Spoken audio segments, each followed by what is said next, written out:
Baik anak-anak, karena tadi videonya hanya berdurasi 10 menit, dia adalah ad-durain yang artinya apa? Nah, kita lihat selanjutnya dulu.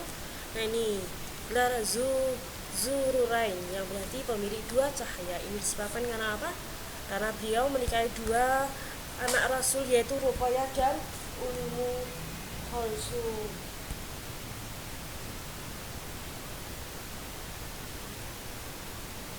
Selain itu, Utsman bin Affan dia juga sering menyumbangkan ya harta bendanya untuk berdakwah dalam agama Islam. Salah satunya pada salah satu perang Tabuk. Nah, pada saat perang Tabuk di sini Utsman bin Affan menyumbangkan onta dan kudanya serta uang 1000 dirham untuk perang Tabuk. Yang selanjutnya, selain itu beliau juga selalu berkorban untuk masyarakat umum, seperti membeli sumur yang jernih airnya dari seorang Yahudi seharga 200 dirham. Adapun pada masa Utsman bin Affan ini terdengar dengan beberapa prestasi.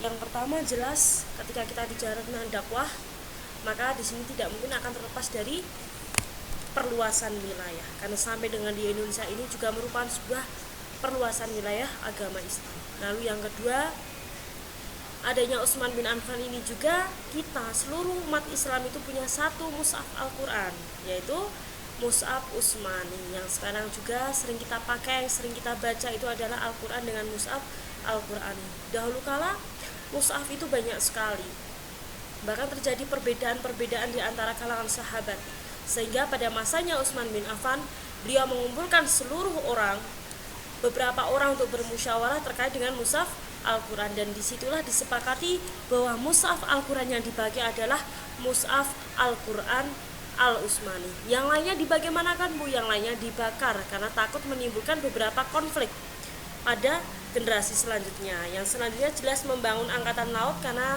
meskipun zaman Islam itu zaman koyo apa ya zaman biyen, apakah mereka itu sudah terkenal dengan kemodernan teknologi? Justru teknologi sekarang itu adalah perkembangan dari zamannya, dari sejak Rasulullah, dari sejak Utsman bin Affan itu sudah membangun angkatan laut, masjidnya sudah sangat bagus. Nah, dan yang terakhir ini adalah mendirikan masjid-masjid dan memperluas Masjid Nabawi. Nah, selanjutnya di sini adalah Ali bin Abi Thalib. Siapakah Ali bin Abi Thalib ini? Ali bin Abi Thalib memiliki nama lengkap yaitu Haidar. Haidar itu artinya adalah singa bin Abi Thalib. Beliau merupakan sahabat Nabi yang masuk Islam semenjak masih kecil, jadi masih muda. Ali bin Abi Thalib adalah tergolong orang-orang as-sabiqul awwalun, orang-orang yang pertama kali masuk Islam. Beliau diangkat oleh Rasulullah dan Siti Khadijah sebagai anak angkatnya. Jadi beliau itu diasuh oleh Nabi Muhammad sejak kecil. Sehingga tidak heran jika Ali bin Abi Thalib ini merupakan seorang pemuda yang sangat cerdas dan sangat pemberani. Nah, setelah itu Ali kemudian dinikahkan dengan anak dari Rasulullah SAW, yaitu Siti Fatimah. Lalu Ali yang sangat pemberani juga dapat kita lihat bahwa saat Nabi hijrah ke Madinah, kepada minggu lalu ya, Nabi hijrah ke Madinah, Nabi juga digantikan oleh Ali bin Abi Thalib di posisi tidurnya. Dan ini adalah seorang yang sangat pemberani dan sangat patuh kepada Rasulnya. Jelas yang terakhir, di masanya Ali itu banyak perdebatan, ada golongan Syiah, ada golongan Khawarij. Mereka itu berselisih panjang, sebelumnya pernah disatukan oleh Khalifah Ali bin Abi Thalib. Nah, ini kita lihat prestasinya, yang jelas pergantian pejabat yang tidak berintegritas. Lalu yang selanjutnya membentuk keuangan negara, dan yang ini memajukan bidang ilmu agama. Dari zamannya Ali bin Abi Thalib, karena saat itu ketika Al-Quran sudah disebarluaskan ke dunia. Nah, ini orang membaca Al-Quran itu beda-beda, ada yang fa jadi po dan lain sebagainya. Maka zamannya Ali bin Abi Thalib, ia memerintahkan Abu Aswad Ad-Dauli untuk menyamakan persepsi pembacaan ayat suci Al-Quran dan imla ataupun tata cara membaca Al-Quran secara baik dan benar. Nah, ini kita lihat bareng-bareng ya anak-anak, bahwa Abu Bakar As-Siddiq itu memiliki keteladanan. Ini keteladanan ini sangat sedikit. Lebih banyak lagi kalau kita gali bersama-sama. Pusatkom hanya menuliskan beberapa saja. Ini bahwa Abu Bakar As-Siddiq adalah orang yang sangat jujur, dermawan, suka bermusyawarah. Kita lihat Umar bin Khattab sangat pemberani tapi tetap sederhana, jujur. Utsman bin Affan sederhana, dermawan. Ali bin Abi Thalib cerdas, pemberani. Dan selalu diingat bahwa mereka semua, khalifah mereka semua adalah orang yang dijamin masuk surga.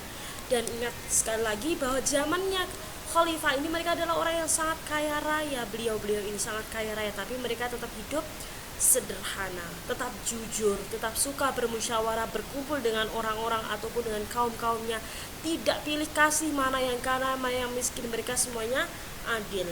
Dan ini yang terakhir, seperti biasa ada refleksi, dan untuk refleksinya apa saja, harapan saya di sini anak-anak bisa berperilaku seperti khulafaur rasyidin yang sederhana saja, jujur, berintegritas, dan disiplin.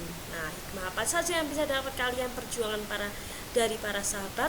Dan yang kedua, teladan apa saja yang bisa kalian ambil dari para sahabat? Harapannya Pusitkom sama, kalian itu menjadi orang yang insan kamil, memiliki agama Islam itu jangan hanya sebagai asal-asalan agama. Mari kita bareng-bareng menggunakan agama Islam sebagai agama yang benar-benar masuk di dalam hati kita. Itu anak-anak, ingat refleksi dan soal ini tidak untuk dikerjakan, namun digunakan untuk memahami perilaku mana yang kita jauh dari Rasulullah dan jauh dari sahabat-sahabat Rasulullah. Ingat sekali lagi, dunia itu setiap hari selalu berjalan. Kita setiap hari itu mendekat dengan hari kiamat. Bahkan sesuatu yang sudah Allah katakan akan terjadi, kun fayakun, tidak ada yang ditembung, semuanya pasti akan terjadi. Selalu sehat anak-anakku, jangan lupa berdoa dan beribadah kepada Allah, dan jangan lupa belajar. Saya akhiri billahi taufiq wal hidayah. Wassalamualaikum warahmatullahi wabarakatuh. Terima kasih.